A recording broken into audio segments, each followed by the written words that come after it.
காலைதோறும் புதியவை. புயல் கரையை கடந்தது. பிப்ரவரி 28.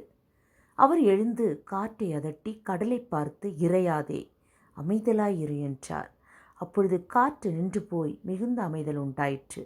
மார்க் 4:39. புயலின் கதை நமக்கு பல முக்கியமான ஆவிக்குரிய பாடங்களை கற்பிக்கிறது. இது நம் அன்றாட வாழ்வில் நமக்கு தேவையான நம்பிக்கையை வழங்குகிறது. முதலில் நாம் புயலை ஏற்படுத்தியவர்களை மன்னிக்க வேண்டும். அவர்களின் செயல்கள் நம்மை மிகவும் வருத்தப்படுத்தும் போது மன்னிப்பு நமது மனதில் உள்ள கோபத்தை அகற்றும் ஒரு வழியாகும். அது நம் எதிர்காலத்தை விரிவாக்கும், நம் ஆவிக்குரிய ஆற்றலை மீட்டெடுக்க உதவும். இரண்டாவது, நமது கப்பல் மூழ்கும் நிலைக்கு வந்தாலும் ஜெபம் செய்யுங்கள். நமது கப்பல் காப்பாற்றப்படாத போது நமது ஆத்துமா காப்பாற்றப்படும். தேவன் எப்போதும் நம்முடன் இருப்பார். அவர் நம்மை ஒருபோதும் தனியாக விடமாட்டார். நீ உயிரோடு இருக்கும் நாளெல்லாம் ஒருவனும் உனக்கு முன்பாக எதிர்த்து நிற்பதில்லை. நான் மோசேயோடு இருந்தது போல உன்னோடும் இருப்பேன். நான் உன்னை விட்டு விலகுவதும் இல்லை, உன்னை கைவிடுவதும் இல்லை. யோசுவா 1:5. தேவன் நமக்கு வாக்குறுதி அளித்துள்ளார். மூன்றாவது, புயலில் இருப்பது நாம் தனிமையில் விடப்பட்டிருக்கிறோம் என்று அர்த்தமல்ல. அவருடைய தேவதூதர்கள் நம்மை சூழ்ந்து நம்மை பாதுகாப்பார்கள். அவர் நம்மை உள்ளங்கைகள் வரைந்திருக்கிறார். நம்மை தொடுபவர் அவருடைய கண்மணியை தொடுகிறார்கள்.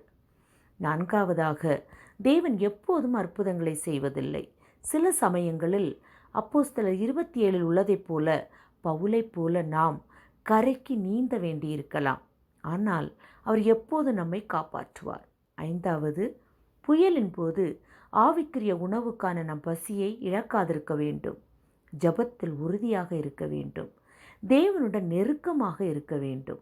நாம் ஆவிக்குரிய பசியை இழந்தால் நாம் ஆவிக்குரிய பட்டினியை சந்திப்போம். இது தேவன் மீதான நம்பிக்கை இழக்க வழிவகுக்கும்.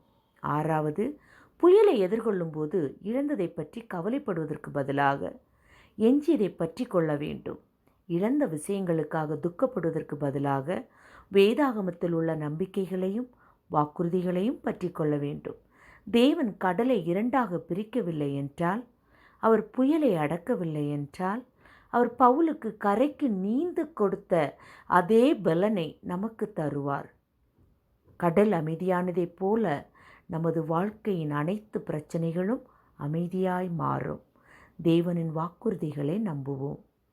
ஜெபம். தேவனே, எங்கள் வாழ்க்கையின் புயல்களை கடக்க உம்மை மட்டும் நம்புகிறோம்.